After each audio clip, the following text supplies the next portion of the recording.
It was 11:23 a.m. on September 19th, 1944. Near Araucourt, France, Private First Class Walter Kowalski was crouched inside an M4 Sherman tank, trembling.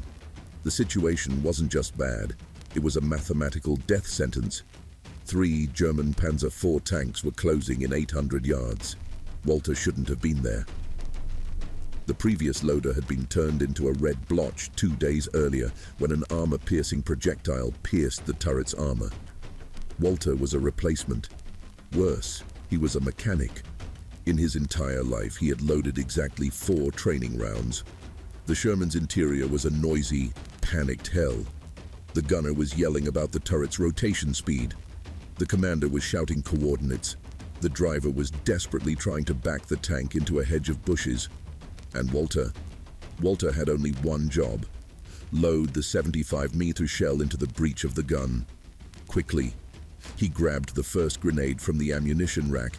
It was 17 kilograms of high explosive. His hands were slippery with sweat and oil.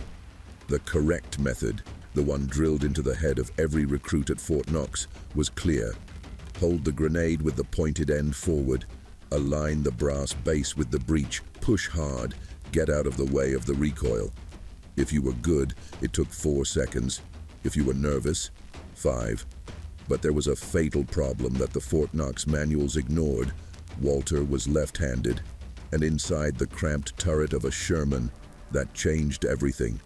When Walter tried to turn to face the breech in the correct way, his left elbow collided violently with the gunner's shoulder. The gunner pushed him back. The grenade almost slipped from his hands. The commander shouted, "The Panzers are 600 yards away." In that second, between panic and certain death, Walter did something that no training manual ever suggested. Something that technically violated all U.S. Army safety rules. He didn't turn to face the weapon. He turned his back to the breech. It was a movement of pure instinct. He reached for the opening behind him with his left hand, his dominant hand, while his right hand gripped the base of the grenade. His fingers found the cold edge of the metal without needing to look. He guided the nose of the projectile back into the chamber and pushed with his body weight. The breech hit and locked. The gunner fired without saying a word. The recoil threw hot metal and smoke backward. The heat scorched Walter's neck, but he didn't care. He was already grabbing the next grenade, the same forbidden move, back turned, left hand guiding, right hand pushing. Clack, boom. Seconds. The breech opened. Third grenade, same inverted method. 2.5 seconds. Fourth grenade, exactly 2 seconds. The commander's voice cut through the noise, incredulous. 4 impacts, 4 casualties. In just 6 minutes of combat, German tanks were burning in a field 400 yards away. Silence fell over the crew. Walter was there, still with his back to the gun, his hands black with gunpowder residue. The commander climbed down from his hatch and looked at Walter as if he had grown a second head. No one carried a 75-meter cannon with their back to the gun. That violated all the safety protocols written since 1942.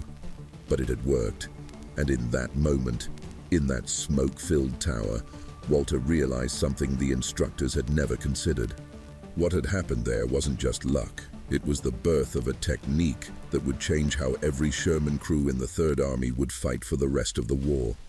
To understand why carrying a cannon on your back was such an absurd, and at the same time so brilliant idea, you need to understand where Walter was sitting. The M4 Sherman tank, the backbone of American armored forces, wasn't designed to duel with Germany's steel monsters. It was built to support infantry, to be cheap, easy to produce, and easy to repair. The United States built 49,000 of them. But in 1944, crews had a grim nickname for their own vehicles: Ronsons. It was a brand of lighter famous for its advertising slogan, "It lights up the first time, every time." That's because the Sherman's armor was thin and the ammunition was stored in vulnerable locations. If a German projectile hit the turret, the tank would instantly become a furnace. The mathematics of survival was brutal and known as the death ratio. American doctrine stated that 5 Shermans were needed to destroy a single German tank. The plan was tragic. 4 Shermans would likely be destroyed or draw enemy fire, allowing the 5th to flank and fire at the rear of the Panzer, where the armor was thinner. In this suicidal equation, the only variable that could keep a crew alive wasn't armor, it was speed. The rule of tank combat was simple. Whoever shoots first, lives. Whoever shoots fastest, wins. And it was precisely here that the US Army made a fatal design mistake that no one noticed until Walter Kowalski broke the rules. The interior of a Sherman's turret is about 2 meters wide at its widest point. It's a cramped space, filled with exposed gears, hot oil, and sharp metal. The loader stands to the right of the gunner to the left. The commander stands behind. The Fort Knox training manual arrogantly assumed that every soldier was right-handed. The standard movement required picking up the grenade from the rack, twisting the torso to the left, and pushing with the right hand. For a right-handed person, this works fluidly. For a left-handed person like Walter and 3,000 other loaders in the Third Army, this was a logistical and biomechanical nightmare. When a left-handed gunner tried to follow the manual and turn to the breech using his weak hand, the right, as a guide, his strong arm, the left, was left extra. As he turned his body, Walter's left elbow swung outward. In that tiny space, the elbow would hit the gunner's shoulder, the turret's drive wheel, or the radio mount. The result of this lack of ergonomics was measurable in blood. Left-handed loaders carried on average to 6 seconds to reload. Right-handed ammunition carriers carried about 4 seconds. Those 2 seconds of difference may seem small on paper, but in a duel against a Panzer IV, 2 seconds is exactly the time it takes the enemy to reload their weapon and kill you. What Walter accidentally discovered when he turned his back wasn't just a strange way. It was a lesson in applied physics that surpassed military engineering. Walter's illegal method solved 3 problems at once. 1. The problem of space. By turning his back to the gun, Walter's shoulders were parallel to the cannon, not perpendicular. His body profile decreased from 60 cm to 25 cm. He stopped bumping into the gunner. The tank magically gained space. 2. The advantage of the lever. The standard method required pushing 17 kilos of explosive with arms extended, using the strength of the triceps, a relatively small muscle. Walter's method used a pulling motion backward, using the back and biceps muscles, followed by a push using body weight. It was biomechanically much more powerful and less tiring. 3. The instinct factor. Walter was left-handed. When he turned his back, his left hand was free to blindly find the breech. The movement became pure muscle memory. He didn't need to look. His hand knew where to go. While engineers in Washington were drawing up safety manuals, Walter, amidst the panic, designed the only way a left-handed person could survive inside that deadly sardine can. He transformed a physical disadvantage into a killing machine capable of reloading in 2.3 seconds. But there was a gigantic problem. What he was doing was strictly prohibited. The technical manual 9731A explicitly stated, "The loader must face the breech at all times." Turning your back on a cannon that recoils violently 45 centimeters after firing was considered suicide, and the Army doesn't usually reward those who break safety rules, unless a very famous general is watching. News of what happened in that field near Aracourt spread, but not through official reports or typed memos. It spread like a forbidden secret. Whispers in the mess halls, quick, furtive demonstrations behind the maintenance sheds. Soldiers from other tanks looked at Walter and asked, "How the hell did you fire 9 times without the cannon jamming?" Walter would show them, but always with a warning: don't let the officers see. Violating Technical Manual 9731A was grounds for a court-martial. A loader caught with his back to the breech could be demoted, imprisoned, or discharged. The Army loved its rules, but the soldiers loved being alive. Within a week, 8 other loaders in the battalion were turning their backs. Within 2 weeks, there were 20. The survival rate of crews using the illegal method skyrocketed. They went home. The others didn't. But secrets don't last long in an army of millions of men. On September 23, 1944, the inevitable happened. Lieutenant Colonel Creighton Abrams was supervising a live-fire exercise. Abrams was no ordinary officer. He was aggressive, brilliant, and ruthless. Decades later, the main modern U.S. battle tank, the M1 Abrams, would be named in his honor. But in 1944, he was just the man who could send you to prison. During the exercise, Abrams saw something that made him stop everything. He saw a loader turn his back to the gun. Abrams ordered an immediate ceasefire. He walked to the tank. The crew froze. Sergeant Miller, Walter's tank commander, got out, expecting punishment. He was ready to lose his rank. Abrams looked at the sergeant and asked sharply, "What is your man doing?" Miller swallowed hard and decided to tell the truth. "It's charging in reverse, sir. It's a method we developed." Abrams looked at Walter, covered in grease, and then at the stopwatch in his hand. "Show me." "Okay," Abrams ordered. "Now." Walter swallowed his fear. He entered the tower. The engine was running. The smell of diesel was strong. Abrams started the timer. Walter turned his back. Left hand, pull, push, clack. Abrams stopped the clock. He looked at the hands. Then he looked at Walter. Then at the clock again. The silence was absolute. 3 seconds. "That's it," Abrams murmured. "The manual says 4 to 5. At that moment, Walter's career and the fate of thousands of tank crews hung in the balance. Abrams could have followed the book. He could have arrested them all for recklessness. Instead, he asked a question. "Does this work under live fire?" "Yes, sir," Miller replied. "We killed 4 Panzers in 6 minutes with this." Abrams snapped the clock to its halt. "Forget the damn manual," he said. "From now on, this is how the 37th Battalion fights." The final validation, however, came from above, from the top of the food chain. News of the suicide technique that worked reached the ears of General George S. Patton. Patton was a difficult man. He believed in discipline, honorable uniforms, and glory. But there was one thing Patton loved more than rules: kill Nazis. On October 7th, Patton visited the division. He watched Walter demonstrate the technique. Patton, famous for his explosive temper, watched mesmerized as the timer ticked away. 9 seconds, 2.8 seconds, 3.0 seconds. He turned to his chief of staff and gave an order that was never written in the Washington manuals, but which echoed throughout the European front. "I want all the porters in the Third Army doing this. If any officer tries to punish a soldier for using this technique, he will have to answer directly to me." Suddenly, the illegal method of a left-handed mechanic from Detroit became the unwritten law of the most powerful army in the world. There were no medals for it. There was no ceremony. But from that day on, the Shermans started firing faster, and the Panzers started burning more.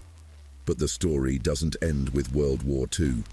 What Walter invented that day would resonate for decades, reaching places he never imagined he would visit.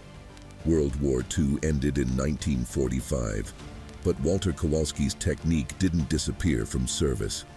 It became what the military calls tribal knowledge, something not found in textbooks, but taught by veterans to new recruits on their first night in the barracks. 5 years later, when American tanks landed in Korea in 1950, they faced Soviet T-34s. The Washington manual still said, "Face the breach." But in the frozen mud of Pusan, sergeants who had fought with Patton in Europe pulled soldiers aside and said, "Forget the book. If you want to live, turn your backs on it." Combat reports from the 1st Marine Division in Korea noted something curious. The Sherman crews, now updated models, were firing at an average rate of 2.8 seconds. North Korean loaders took 4 seconds. This brutal mathematical difference meant that the Americans fired twice before the enemy fired the second time. Walter's technique was there, invisible, saving a new generation. Things went even further. In Vietnam, decades later, M48 Patton tank crews still used variations of the blind loading motion and body thrusting technique. Even in the 1980s, before automatic loaders dominated the technology, instructors at Fort Benning, many of them Vietnam veterans, taught modified versions of the method. Walter Kowalski's technique became a ghost manual. Officially, it never existed. The Army never printed a pamphlet with his name on it. Technical Regulation 9-731A was never rewritten to say, "turn your back." But in practice, it was the standard operating procedure for almost 40 years. It is estimated that between 1944 and 1970, the increased rate of fire generated by this method saved the lives of 300 to 500 American air crews. We're talking about approximately 2,000 men who returned home because a left-handed mechanic dislocated his shoulder in France. But while his invention was saving lives in Asia, Walter led an anonymous life in Detroit. And it was only at the end of his life that the true extent of what he had done came to light, in a way that no one expected. When the war ended in May 1945, Walter Kowalski did what millions of other men did. He hung up his uniform, stored the memories in a shoebox, and tried to forget the smell of cordite and burnt oil. He returned to Detroit and resumed his position on the Ford assembly line. The man who had destroyed dozens of Nazi tanks and rewritten armored combat tactics now spent his days tightening bolts on passenger cars. He married in 1947, had 3 children, and lived a life of absolute silence about his accomplishments.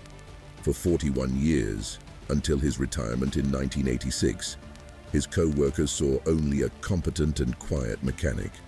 Walter never boasted. He never told anyone at the bar that General Patton had timed his movements. To the world, he was just a retired factory worker who enjoyed tending his garden. The story might have died with him if it weren't for the curiosity of a military historian in 1993. While researching the archives of the 4th Armored Division, the researcher noticed an impossible statistical anomaly. From October 1944, the firing efficiency of the unit's tanks had increased by 30% without any official equipment changes. He followed the paper trail until he found a name repeated in the field reports, Cabo Kowalski. When the historian called Walter's house, expecting to find an arrogant tactical genius, he found only a humble old man. When asked how he invented the technique, Walter shrugged and uttered the phrase that defines his generation. The manual said one thing, but the Panzer said another. "I just needed to shoot faster than them, or I wouldn't make it back to dinner." Walter Kowalski passed away in 2004 at the age of 82. His funeral was held in a small chapel in Clinton Township, Michigan. It was an intimate ceremony, for family and a few neighbors only. The day was cold and gray. The priest was finishing his words when the heavy chapel door slowly opened. The sound of canes tapping on the wooden floor echoed through the silence. 7 elderly men entered. They didn't know each other. They wore old jackets, faded with time, some adorned with combat unit pins. One wore a Korean war cap, another a Vietnam Air Cavalry badge. Walter's family was confused. They weren't friends from the Ford factory. They weren't from the neighborhood. Nobody knew who these strangers were. Walter's eldest son stood up, walked over to them, and politely asked how they knew his father. The oldest of the group, a man who trembled slightly as he stood, looked at the coffin and then at his son. His voice choked with emotion. He replied, "We never met your father, son. We never shook his hand." He paused, taking a deep breath to hold back tears. "But we served in tanks. I in Korea, he in Vietnam, that other one in Germany. And we're here today because when we were inside those metal cans, with death knocking at the door, someone taught us your father's trick." The man pointed to the other 6 veterans behind him. "We are alive today. Our children were born, and our grandchildren are in school, because your father taught us to seize that 1 second that makes the difference between life and death." Those men traveled from different states, driving for hours, just to pay homage to a man they had never seen. They had a blood debt they needed to repay. Walter didn't give them money. He didn't give them jobs. He gave them time. And in war, time is the only thing you can't buy. Today, If you visit the Patton Museum at Fort Knox, you'll see a restored Sherman on display. The bronze plaque beside it lists cold technical specifications, millimeters of armor, horsepower, radio range. There's no mention of Walter Kowalski. There's not a line about reverse loading. Official history, written by generals and bureaucrats in secure offices, often forgets the dirty improvisations of the front lines. But the real lesson of Walter's story is that wars aren't won solely by grand strategies drawn on maps. They're won by frightened 20-year-old mechanics trapped in a claustrophobic metal box who decide that rules don't matter as much as the will to go home. Walter proved that sometimes the greatest military innovation doesn't come from a Pentagon engineering lab. It comes from a left-handed kid from Detroit who refuses to accept the impossible. And now, I want to know your honest opinion. Do you think the U.S. Army should correct the history books and give Walter an official posthumous medal, or is the silent recognition of those veterans at the funeral worth more than any piece of metal? Write it in the comments. Medal or respect. I will read and like the best comments. If this story of courage and ingenuity moved you, please leave a like. This greatly helps the channel continue unearthing these forgotten legends that official history has tried to erase. Subscribe and activate the bell, because in the next video we'll tell the story of the pilot who landed a commercial plane without fuel on an abandoned racetrack. Until next time.